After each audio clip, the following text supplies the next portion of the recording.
ఉన్నాడో ఎవడి నామస్మరణ వలన కేవలము శుభమే జరుగుతుందో వాడిని శివ అని పిలిచారు. మీకు నేను ఒక దేవాలయ ప్రాంగణంలో శివమహాపురాణ ప్రవచన సందర్భంలో మీకు ఒక విషయం విజ్ఞాపన చేస్తున్నాను.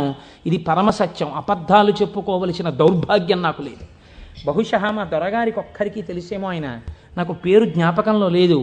ఈ ఊళ్ళోనే ఒక వ్యక్తి ఉండేవారు. ఆయన ఒకసారి నా దగ్గరికి వచ్చి, అంటే నా ఉద్దేశం ఇలాంటి బాధల్లో ఉన్న వాళ్ళందరినీ మా ఇంటికి వచ్చేసి నన్ను అడగమని కాదు. ఆయన ఒకసారి మా ఇంటికి వచ్చి, ఒక్కసారి మీకు నమస్కారం చేసి వెళ్ళిపోతానని చాలా వ్యగ్రతతో అన్నాడు.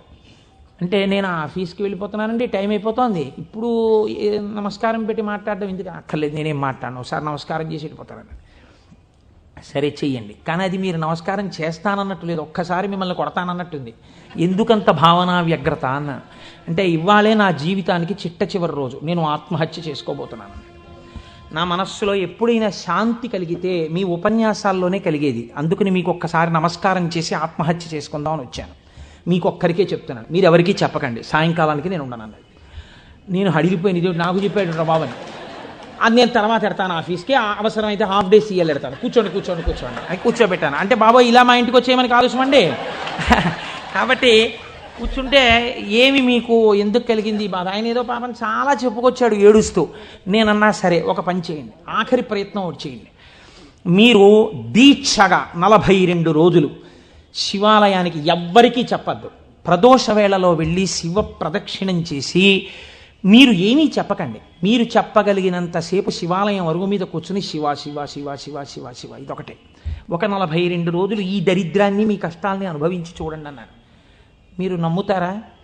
ఆ వ్యక్తి నా దగ్గరికి వచ్చి, నా జీవితంలో ఆశించని రీతిలో నా జీవితానికి ఒక కొత్త మలుపు తిరిగిందండి, నేను వరంగల్ వెళ్ళిపోతున్నాను, నేను సెటిల్ అయిపోతున్నానని చెప్పాడు. ఆ వ్యక్తే నాకు ఈ మధ్యనే మళ్ళీ ఫోన్ చేసి, కోటేశ్వరారు ఇప్పుడు నేను ఎంత ఆనందంగా ఉన్నాను అనండి, ఒక్కసారి మీరు ఏమైనా వరంగల్ వస్తారేమిటండి ఉపన్యాసాలకి, మీ దర్శనానికి వద్దాం అనుకుంటున్నాను, నేను కూడా కాకినాడ అన్నాడు. అయ్యా మీరు ఎప్పుడైనా కాకినాడ, ఇప్పుడు అక్కర్లేదు, ఇప్పుడు తర్వాత వద్దురు, కానీ నేను వరంగల్ ఇప్పుడు మాత్రం రావట్లేదు, నేను వరంగల్ వస్తే చెప్తాను, అప్పుడు మీరు నా దగ్గరికి వద్దురు కానీ తప్పకుండా దర్శనానికి అన్నాడు. కళ్యాణి అందులో అంటారే, ఏతి జీవంతిమానందో నరం వర్ష శతాదపి అంటుంది సుందరకాండ. 100 ఏళ్ళు బతికిన వాడు శుభాన్ని చూస్తాడు. అందుకే తొందరపడి ఏదో సమస్య ఉందని ఆత్మహత్యలు చేసేసుకుంటాం, ఇలాంటి మాటలు అనకూడదు. కాబట్టి చూడండి, శివుడు ఉద్ధరించగలడు అనడానికి ప్రత్యక్ష ప్రమాణం మనకే ఉంది కదా. శివం అంటే మంగళం, శోభనం, శ్రేయస్సు, కళ్యాణం. ఏ శుభము నీకు కావాలన్నా శివానుగ్రహముగానే వస్తుంది. శివానుగ్రహము కలిగితే నీ ఇంట సర్వమంగళములు జరుగుతాయి. అందుకే శంకర భగవత్పాదాచార్య స్వామి శివానంద లహరిలో ఒక మాట అంటారు, అసలు శివ నిన్ను చూసి ఏదేదో అనుకుంటుంటే అసలు నీ స్వరూపం ఒక్కసారి ఆలోచించు. కరస్తే హేమాద్రౌ గిరిశ నికటస్తే ధనపతౌ గృహస్థే స్వర్భూజామరసురభి చింతామణిగణే శిరస్థే సీతాంశౌ చరణయుగళస్తే అఖిల శుభౌ కమర్థం దాస్యేహం భవతు భవదర్థం మమ మనః అంటారు. శంకర, నాకు శుభం ఇయ్యని అడగడానికి నీకు నేనేమి ఇచ్చివను? కరస్తే హేమాద్రౌ, ఒక చేతిలో నువ్వు మేరు పర్వతం బంగారు కొండ పట్టుకున్నావు, బంగారు కొండే నీకుంది, ఇంకేమివ్వను? గిరిశ నికటస్తే ధనపతౌ, గిరిశ ఓ శంకర, నీ పక్కన నవనిధులకు అధిపతి అయిన కుబేరుడు ఇలా నిలబడ్డాడు. నువ్వు ఎప్పుడు కుబేరా కొంచెం ఏమైనా 2 రూపాయలు ఏంటి అనలేదు. ఆయనే ఎప్పుడు ఏమైనా అడుగుతావేమోనని ఇలా నిలబడ్డా, ఆయన కోరిక తీరలేదు. గిరిశ నికటస్తే ధనపతౌ, కుబేరుడు నీ పక్కన ఉన్నాడు. గృహస్థే స్వర్భూజామరసురభి చింతామణిగణే, నీ ఇంట కల్పవృక్షాలు, కామధేనువులు, చింతామణులు రాసులు పోసి ఉన్నాయి. ఎన్ని కామధేనువులో, ఎన్ని కల్పవృక్షాలో, చింతామణులతో గోడలు కట్టారు నీ ఇంట్లో. పోన్లేవయ్యా ఇవన్నీ ఉన్నాయి, కానీ నీకేదో మోక్షం ఇస్తాను, నీకేమైనా అనారోగ్యం వస్తే తగ్గిస్తానడానికి నీ యొక్క శిరస్సు మీద సీతాంశు చంద్రబింబం ఉంది, చంద్రరేఖ ఉంది, కాబట్టి మోక్షం ఇచ్చే అధికారం నీకుంది. ఇంకా నీకు నేనేమివ్వను? నాది నాది అన్నది ఒక్కటి ఉంది నా దగ్గర, నీది కాదని నా దగ్గర ఉన్నది అన్నది ఏమిటో తెలుసా? కమర్థం దాస్యేహం భవతు భవదర్థం మమ మనః. నాది అని అస్తమానం నన్ను బంధనంలో పడేసే ఈ మనస్సు నీకు ఇచ్చేస్తా, బుచ్చేసుకో.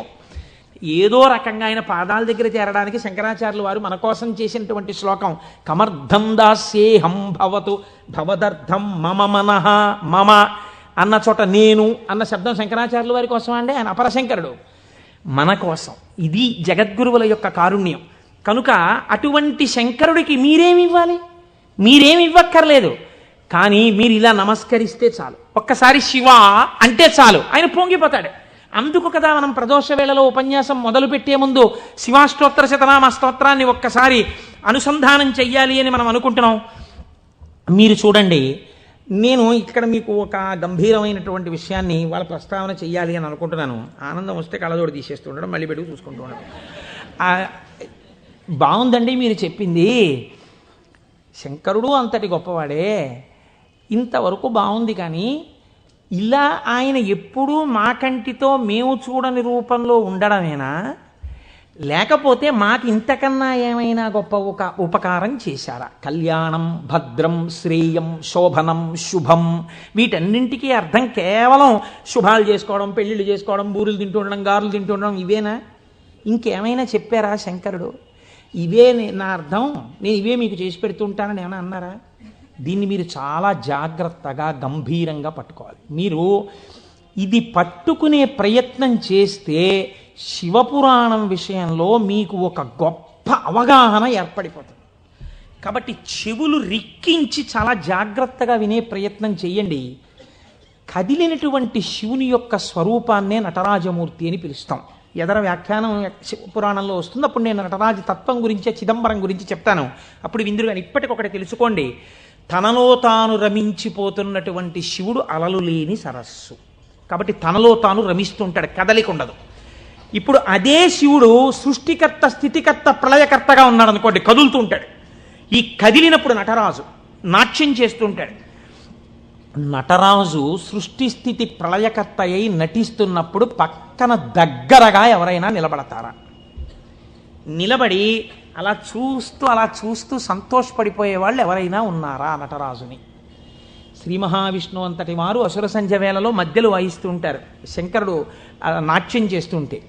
కాబట్టి ఉట్టిన ఏమీ చేయకుండా స్పెక్టేటర్స్ పాస్ అని చెప్పి ఏమైనా ఇస్తారా?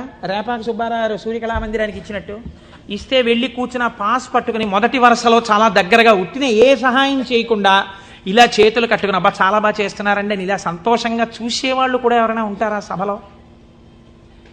అంటే శాస్త్రం అంది ఇద్దరున్నారు, ఇద్దరే చూస్తారు. అలాగా మిగిలిన వాళ్ళందరూ నటరాజ తాండవమునందు సహాయం చేస్తుంటారు. ఆ ఇద్దరు ఎవరో తెలుసా? ఒకరు వ్యాఘ్రపాదుడు, ఒకరు పతంజలి. వీళ్ళిద్దరే చూస్తూ ఉంటారు. వ్యాఘ్రపాదుడి యొక్క శరీర అధోభాగం పులిగా ఉంటుంది, పతంజలి యొక్క శరీర అధోభాగం పావుగా ఉంటుంది. పతంజలి ఆదిశేషుని యొక్క అంశ. ఈ పతంజలి వ్యాకరణానికి మహాభాష్యం చేశారు. ఈ పతంజలి 1000 నాలుకలతో సమాధానం చెప్పేవారు. ఒకానొకసారి ఈ పతంజలి మహర్షి దగ్గరికి 1000 మంది శిష్యులు వచ్చి, అయ్యా మీ దగ్గర మేము వ్యాకరణం నేర్చుకోవాలనుకుంటున్నామని అడిగారు. పతంజలి మహర్షి అన్నారు, సరే మీకు 1000 మందికి నేను నేర్పుతాను ఏకకాలంలో. ఎవరు ఏ స్థాయిలో ఉన్నారో ఆ స్థాయిలో పాఠం చెప్పేస్తాను. మీకు ఉదాహరణకి వ్యాకరణం అంటే కొద్దిగా సంగీతంతో పోల్చండి. కొద్దిగా అమరిక కోసం సంగీతం నేర్పేటప్పుడు బాగా కీర్తనల్లోకి వచ్చేసిన వాళ్ళకి, ఇంకా సరిగమ పదనిసల్లో ఉన్న వాళ్ళకి, from the lower string to the highest string కలిపి కూర్చోపెట్టి సంగీతం నేర్పడం కుదరదు. ఎందుకనంటే ఎవరికి వాళ్ళకే టైం ఉండాలి, వాళ్ళ స్థాయికి తగినట్టు వాళ్ళకి చెప్తూ ఉండాలి. వ్యాకరణ మహాభాష్యం చెప్పేటప్పుడు 1000 మంది 1000 రకాలైన ప్రశ్నలు వేస్తారు. 1000 మందికి ఒకేసారి జవాబు చెప్పాలి. కాబట్టి ఇప్పుడు తాను ఎలా చెప్పాలి? తాను ఆదిశేషుడు కనుక శేషాంశతో చెప్పాలి, 1000 నాలుకలతో చెప్తాను. కానీ 1000 నాలుకలతో చెప్పినప్పుడు ఒక ప్రమాదం ఉంది. శేషాంశతో ఉంటాను, దానిలో విషపు గాలి కూడా వస్తుంది, ఎదురుగుండా కూర్చున్నవాడు బూడిదైపోతాడు. కాబట్టి తెర అడ్డం కడతాను. ఇది చిదంబరంలో జరిగిందండి యథార్థంగా. నేను ఒక తెర అడ్డం కట్టి లోపల నేను కూర్చుంటాను, మీరు బయట కూర్చోండి. మీరు ప్రశ్నలు అడుగుతూ ఉండండి, నేను చెప్పేస్తుంటాను 1000 నాలుకలతో. ఒక్క నియమం, 1000 నాలుకలతో నేను కష్టపడి 1000 మంది శిష్యులకు సమాధానం చెప్పడానికి కూర్చుని ఉండగా ఎవడైనా సరే నేను పాఠం పూర్తయిందనే లోపల లేచి వెళ్ళిపోతే వాడు బ్రహ్మరాక్షసుడైపోతాడని చెప్పి శాపం పెడుతున్నానన్నారు. 1000 మంది శిష్యులు కూర్చున్నారు. కొంతమందికి అసలు ప్రారంభంలోనే అనుమానాలు ఉంటాయి. అలాంటి వాళ్ళు కూడా ఉంటారు. ఇప్పుడు ఇది మోక్షద్వారం, ఇందులో దూరితే మోక్షం వస్తుంది అన్నాం అనుకోండి, ఇది ఎవరు పెట్టారండి అంటాడు. వెంటనే వాళ్ళు వచ్చారు. అసలు ముందు తెలుసుకోవడం కన్నా అనుమానాలు ఎక్కువ. అక్కడే పతనం ప్రారంభం. విన్నదాన్ని మననం చేసి దీన్ని మనం ఎంత అనుష్ఠానంలోకి తెద్దామని చూడకుండా మనం ఎన్ని అనుమానాలు ఇందులో తెచ్చేసుకుందాం అనేటప్పటికీ అవి ఎప్పటికీ ఆగవు. మీకు ఎప్పటికీ ఆగవు అనుమానాలు. ఇప్పుడు ఏమైపోయింది, ఇందులో ఒకటికి అనుమానం వచ్చింది. ఏమిటో వెళ్ళిపోతే బ్రహ్మరాక్షసుడు అంటున్నాడు. ఈ మాట వినగానే అసలు నాకు తోచడం మానేసింది. అసలు ఈయన మొదలెట్టే లోపలే కాసేపు బయటికి వెళ్ళి తిరిగి వస్తే మనశ్శాంతిగా ఉంటుంది. పాఠం మొదలెట్టే లోపల వచ్చేద్దామని ముందే వెళ్ళిపోయాడు ఆయన.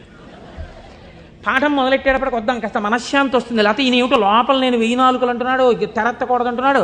ఓరు నాయనో ఇదంతా ఏ గొడవగా ఉంటుందో, వెళ్ళిపోతే బ్రహ్మరాక్షసుడు అంటాడు. ముందే కాస్త తిరిగి వస్తే, అలా తిరిగి వచ్చేస్తే కాస్త మనశ్శాంతిగా ఉంటుంది. అప్పుడు వచ్చి కూర్చుందాం పాఠానికని ముందే వెళ్ళిపోయాడు. అంటే ఎలా ఉంటారో చూడండి లోకం. ఇప్పుడు పతంజలి వ్యాఖ్యానం మొదలుపెట్టారు. 1000 నాలుకలతో చెప్పేస్తున్నారు ఆయన పాఠం. ఒక ఆయనకి అనుమానం వచ్చింది. ఏమిట్రా 1000 మంది అడుగుతున్నాం, 1000 మందికి చెప్పేస్తున్నాడు సమాధానాలు, ఎలా చెప్తున్నాడు రా ఈయన? తెరడ్డం కట్టాడు, నేను చెప్తాను లేండి అన్నాడు. నిజంగా అసలు ఎలా చెప్పగలుగుతున్నాడో ఒక్కసారి చూద్దామని. చూడండి, సేవ చేస్తున్నారు పరమాత్మకేని తెరడ్డం పెడితే ముందు వరుసలో కూర్చున్నవాడు తెరెత్తి చూస్తుంటాడు. ఎంత తప్పది అంటే అది కూడా భక్తి. కాబట్టి అలా ఆ పతంజలి అటు కూర్చునుండగా ఒక శిష్యుడు ఏం చేశాడంటే మెల్లిగా తెరెత్తాడు. తెరెత్తి చూశాడు. చూసేటప్పటికి విషపు గాలి వాడు ఒక్కడి మీదకే వెడుతుందా? ఈ 999 మంది బూడిదైపోయారు. అట్నుంచి ప్రశ్న ఆగిపోయింది. ఆగిపోగానే పతంజలికి అనుమానం వచ్చింది. ఏదో జరిగిందని ఆయన పాఠం ఆపి లేపి తెర తీసి చూశారు. బూడిద రాసులు ఉన్నాయి. అరేరే చచ్చిపోయారా 1000 మంది అనుకున్నారు. ఇంతలో పాఠం వినడానికి కొంచెం మనశ్శాంతితో వద్దామన్నవాడు వచ్చాడు. నువ్వు ఎక్కడికి వెళ్ళావురా అని అడిగాడు ఆయన. అది నేను చెప్తాను కానీ వీళ్ళు ఏంటంటే 999 బూడిద కుప్పలు ఏమిటండి అన్నాడు. వాడు బుర్ర మరీ పాడైపోయాడు. ఆయన అన్నారు, కంగారు పడకు, నేను ముందే చెప్పాను కదా తెరెత్తద్దని. ఎవడో ఎత్తాడు, బూడిదైపోయారు. నువ్వు మాత్రం ఒక్క శిష్యుడు మిగిలావురా, మీకు 1000 మందికి పాఠం చెప్తానన్నాను, కనీసం ఒక్కడే మిగిలావు, నీకు చెప్తాను పాఠం అన్నారు. వాడు హడిలిపోయాడు. అయ్యి బాబోయ్ పాఠమే అని.